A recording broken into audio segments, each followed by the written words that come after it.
Myth number 1. You can ricochet a ricochet. So before I'm gonna show this, I'm first gonna explain how this works. So basically what I wanted to test out was if it is possible that one shot can bounce multiple times between two walls of tanks with very thick side armor. So you will get some kind of pinball effect. So we started out with tanks like the Mouse, the Type 5 Heavy and the E100 to form, as I already said, two walls. But the first couple of shots weren't so successful. The shell kept flying straight into the air after the bounce for the first time, so we tried to shoot the Mouse's flat armor instead of the slightly sloped Type 5 Heavy's armor. But this wasn't so successful either. So we tried it again, but this time with a much lower tank, as at that time my chat suggested. And that is also why I started to use the Object 140 as the shooter. And yeah, from then on it went a whole lot better. We managed to get it once, as you can see right here. But after that we started to reduce the space in between the two tank walls. And once we've done that, we actually managed to do it multiple times. So, conclusion, it is definitely possible to ricochet a ricochet, but you just need to be in the right place at the right time for this to actually happen in a random battle. So therefore I call this myth confirmed. Myth number 2.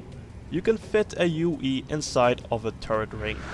So this myth is actually quite straightforward. Basically you get a big tank, you ammo rack it, the turret flies off, and then you try to drive a UE into the turret ring. But that was actually easier said than done, since it took us so damn long to ammo rack a big tank. It is so ironic, the one time that someone wants to get ammo racked, it just doesn't happen. But eventually, after about 10 tries or so, we finally managed to ammo rack the Type 4 Heavy. So here is the moment of truth. The UE drives on top and... no, unfortunately it doesn't fit. It even doesn't dip a little bit. Oh, that is so disappointing. So, conclusion. The UE can't even dip in the hole a little bit, which makes me think that Wargaming didn't physically model the blown off turret hole.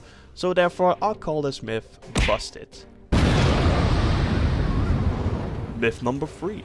You can make the Westfield bridge jump with an AMX-40. So for this myth, we wanted to get the ever so slow AMX-40 over the bridge in Westfield. So we gathered one AMX-40 and a fuck ton of Panzer 1Cs for all the extra horsepowers that are needed. And I hear you guys think, yeah, you could have used a bigger tank with a bigger engine, like for example the OI Experimental, but that would just straight off killing the AMX-40 once it impacts with it. And of course we don't want that to happen. So we formed a massive train of one AMX-40 up front and a fuck ton of Panzer 1Cs behind it, and we drove straight forward. Unfortunately, because of the massive combined horsepowers and because of the continuous collisions between each other, a few tracks flew off here and there during the run-up, but overall we still managed to keep the speed of the AMX-40 around the 50 mark, which is its top speed. But now guys, the moment you all have been waiting for. Will the AMX-40 make it? No, it's just not fast enough. So it crashes down into the valley, followed up by its portable engines. Oh, what a disaster. So conclusion, even though the AMX-40 was going at its top speed, it didn't make it across. So I guess the 50 km per hour top speed just isn't enough to make it across. So therefore I call this myth busted. Myth number 4. It is possible to make a bridge out of tanks.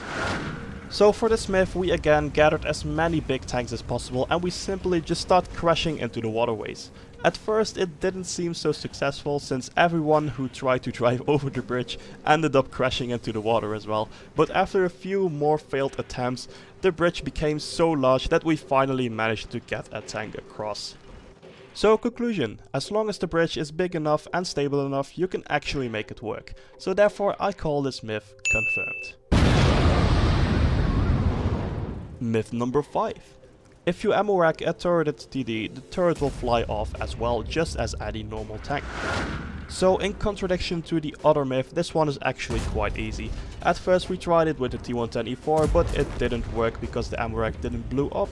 Then up next we tried it with the T28 prototype and boom! And yes, indeed, the turret flies sky high, just like any other turreted tank would.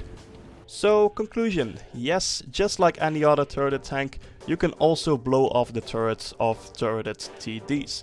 So therefore I call this myth confirmed.